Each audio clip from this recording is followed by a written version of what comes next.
عرض می‌کنم خدمت یکی شما بیننده های عزیز و هم میهنان گرامی. منم سلام عرض می‌کنم خدمت همه شما که همچنان برنامه خانه شما رو دنبال می‌کنید. امیدوارم که بتونیم هر برنامه‌ای که می‌سازیم اینجا یه پله بهتر از دیروزمون باشیم. امروز هم در خدمت مهدی حصاری عزیز هستیم از آشپزای فوق‌العاده ایران، یا بهتر بگم حتی میتونم بگم آسیا. میخوام بدونم امروز چی میخواد برامون درست کنه. آقای حصاری امروز چی داریم؟ خواهش میکنم. امروز یکی از غذاهای محلی آذری زبون‌های عزیز رو با نام آش دوغ اردبیل میخوایم آماده بکنیم که خب خیلی هم پرطرفداره و خیلی هم خوشمزه است. به به. خب مواد اولیه شما میگین چیه؟ خواهش میکنم. مواد اولیه رو خدمتتون عرض میکنم. برنج 1 فنجان، نخود 1 فنجان، سبزی که شامل تره، گشنیز و شوید میشه 3 قاشق غذاخوری، سیر و پیاز که سیر 4 حبه و پیاز هم 1/4 یه دونه پیاز متوسط کافی هستش. دوغ 1 لیتر، روغن به مقدار لازم که در حد 2 قاشق کافی هستش، نمک و فلفل هم که به عنوان چاشنی غذا باید استفاده بشه. به امید خدا. اما اولین مرحله کار شما چی هستش؟ این خورد کردن رو انجام دادین دیگه؟ بله حاضر هستش همه چیز. این سیرا رو نباید خورد کنین الان؟ سیر رو من ترجیح میدم که در زمانی که خواستم اضافه بکنم با کمر چاقو همونجا به صورت زنده من له میکنم و توی آش میریزم که به هر حال یه طعم خیلی تازه‌ای داشته باشه. بسیار عالی. پس من یه توضیح بدم. امروز قراره ما با این وسیله فوق‌العاده کار کنیم. اسم این تابه ووک هستش، یک تابه فوق‌العاده که همونطور که مشخص هستش یک قالب خاصی داره، باعث میشه که یک طعم خوبی بگیره غذاتون. در آسیای شرقی برای تایسین کردن استفاده میکنن، حرارت بسیار زیاد بهش میدن، انقدری که از سطح خود تاب هم بالا میزنه شعله‌های آتیش و یه مقدار زمان خیلی کمی اون مواد غذایی، سبزیجات یا گوشت و مرغ‌مایی داخلش میندازن. تفت خیلی سریع میبینه، باعث میشه که برشته نشه ولی خواص تمام مواد غذایی توش حفظ میشه. روکش بسیار خوب داره، روکشش سرامیک. کلا ظروفی که روکش سرامیک داره به ظروف سبز یا اکولوژیک معروف هستن. چرا؟ به خاطر اینکه خواص مواد غذایی کامل داخلشون حفظ میشه. از طرفی برای انسان هیچ ضرری ندارن، برای طبیعت هم هیچ ضرری ندارن. لذت آشپزی رو در این ظروف حتما سعی کنید تجربه بکنید. پوششش بسیار مقاوم، به بهترین نوع سرامیک تو این ظروف استفاده شده که محصول کشور کره جنوبی هست. پوشش سرامیکش که وارد شده و در کشور خودمون تولید شده. دسته هاش باکالیت هستش تا 350 درجه سانتیگراد. نمیسوزه. درب پیرکس و استیل ضد زنگ و نسوز و همچنین سوپاپ اطمینانی که این داره یک آشپزی فوق العاده رو بر ما رقم میزنه. من قیمتش هم خدمتتون بگم، قیمت بسیار بسیار مناسبی داره. آقای حصاری خدمت شما باشه که کارو شروع کنیم. قیمت این تابه فوق العاده بود تنها 170,000 تومان هستش که البته اگر همین الان شما پیامک بزنید یک تخفیف شیرین 50% خواهید داشت و میتونید فقط با قیمت 85,000 تومانی محصول فوق العاده رو با 1 سال گارانتی بیچون و چرا تحویل بگیرین. برای خرید فقط کافیه که عدد 4 رو ارسال کنیم. سامانه پیامکی 3063 تکرار میکنم، ارسال عدد 4 به سامانه پیامکی 63. اما بریم پیش آقای حصاری مهدی عزیز ببینیم که یواشکی کاری نکنه که ما جا بمونیم از آشپزی. خب ما پیاز رو توی تاوه باید تفت بدیم تا یه مقدار نرم بشه. بعد از اینکه نرم شد کم کم برنجمون رو اضافه میکنیم و همینطور آب رو. خب برای اینکه ما زمانمون به هر حال کم هستش، من نخود رو هم از قبل پختم که بتونیم که از لحاظ زمانی یه مقدار جلوتر بیفتیم. خب بیننده های عزیزم میتونن نخودشون رو از قبل ابتدا بپزن، بعد به آششون اضافه بکنن که خب خیلی هم بهتر هستش. بسیار عالی. من یه توضیح خیلی کوچولو هم بدم. بینندگان عزیز یک سایتی هست به نام bebinobepaz.ir که تو اون سایت شما میتونید تجربه های آشپزیتون رو بقیه به اشتراک بذارین. اگر بلدین غذا خوشمزه‌ای درست کنید، اونجا خیلی از حالا هموطنان اومدن تجربه آشپزی خودشون اونجا به اشتراک گذاشتن. قرعه کشی میشه، هدایای خوبی داره. اون سایت هم اگر وقت کردین سر بزنید حتما bebinobepaz.ir. همینجوری که خونده میشه همینجوری هم دقیقاً نوشته میشه. نگران نوشتنش نباشین. فکر کنم الان دیگه وقتشه که چی اضافه کنیم. برنج رو اضافه می‌کنیم. شما یه محبت بکن از چشمه یه مقدار آب برای خب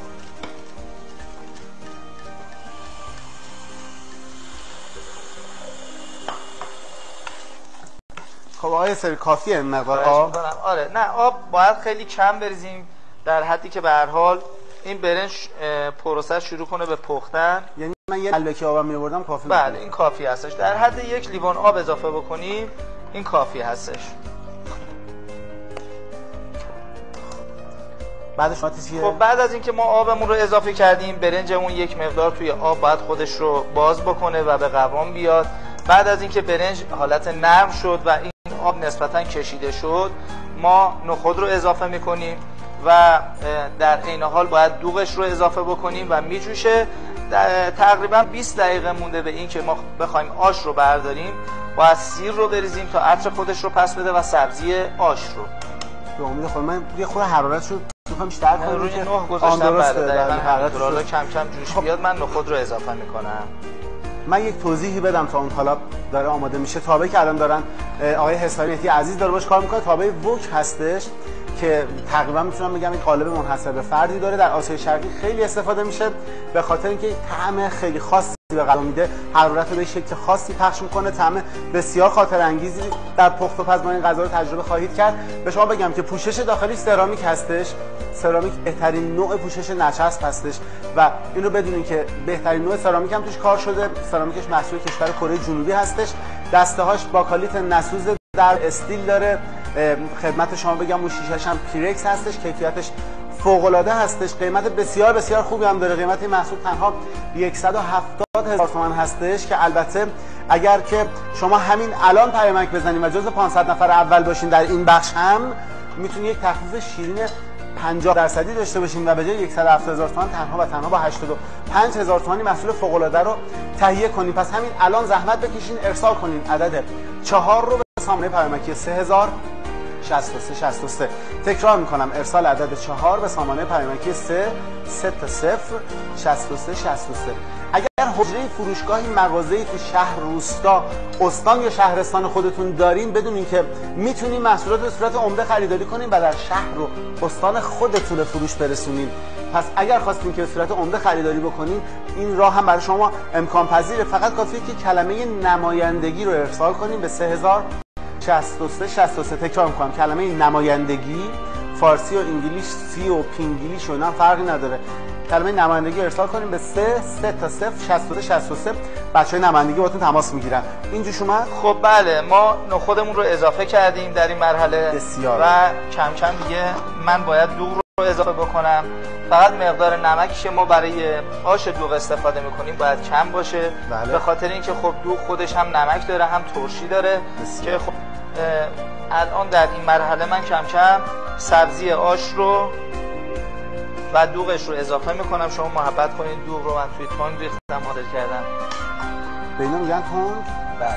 اون میگه من یه تنگ ماهی میگفتم. تنگ دوغ هم داریم بس. خب یک لیتر ما باید دوغ به این آشمون اضافه بکنیم و کاملا اجازه بدیم تا جا بیفته.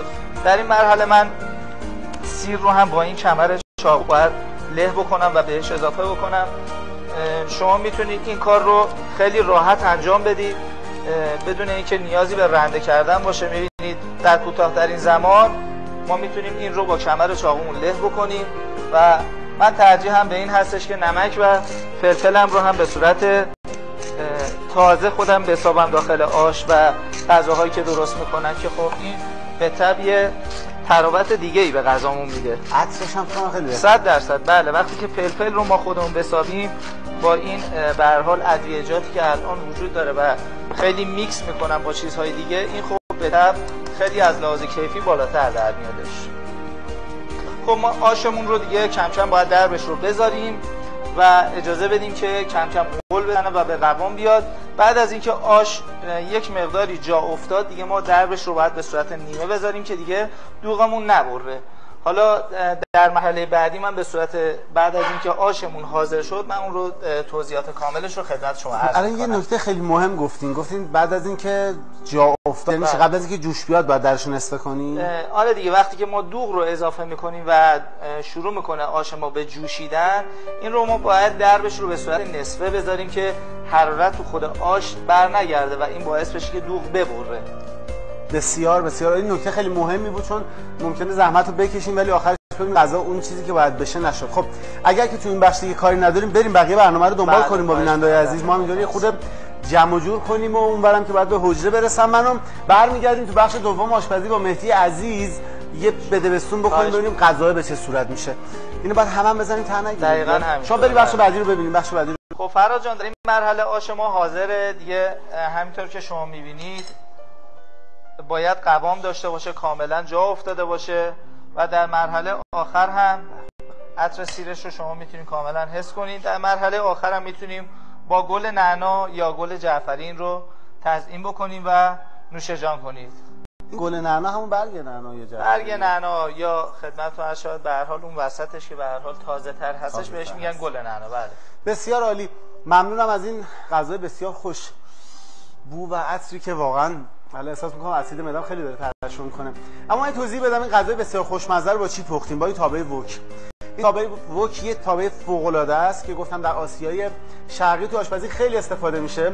طعم بسیار خوبی به غذا میده. مهمتر از همه این که خصوصیات مواد غذایی حفظ میکنه و اون خواصش از بین نمیره. پوشش سرامیکی بسیار خوب، 1 سال گارانتی بیچون و چرا، دسته‌های با کالیت نسوز، درب پیرکس استیل نسوز و بسیاری از این مشخصات که در کنار هم جمع شده با قیمت بسیار بسیار استثنایی که شما میتونید تهیه بکنید با خیال راحت آشپزی کنید و لذت آشپزی در ظروف خاص رو به حال شما تجربه بکنید. خدمت شما بگم که این محصول فوق العاده قیمتش تنها 170,000 تومان هستش. البته اگر شما همین الان پیامک بدید میتونید با یک تخفیف بسیار خوب 50% فقط با 85,000 تومانی محصول فوق العاده رو تهیه کنید. لازمش هم این است که همین الان تلفن اموالتون رو بردارین، ارسال کنین عدد 4 رو به سامانه پیامکی 306363. تکرار میکنم، ارسال عدد 4 به سامانه پیامکی 306363. اگر حجره فروشگاه مغازه‌ای داریم میخواین محصول رو در فروشگاه خودتون هم به فروش برسونید، فقط کافیه که کلمه نمایندگی رو ارسال کنین به 306363. فارسی انگلیسیش هم مهمی بنویسین نمایندگی، بچهای واحد فروش عمده با شما تماس میگیرم. خب مهدی حساری عزیز امروز خیلی زحمت کشیدی. غذای بسیار خوب، مقوی، ویتامین‌های مختلف داخلش هست. قطعا می‌دونید که دوغ کلسیم داره، پتاسیم داره و خیلی خوبه برای بدن شما. سبزی خوردن هم که روش دیگه عالی.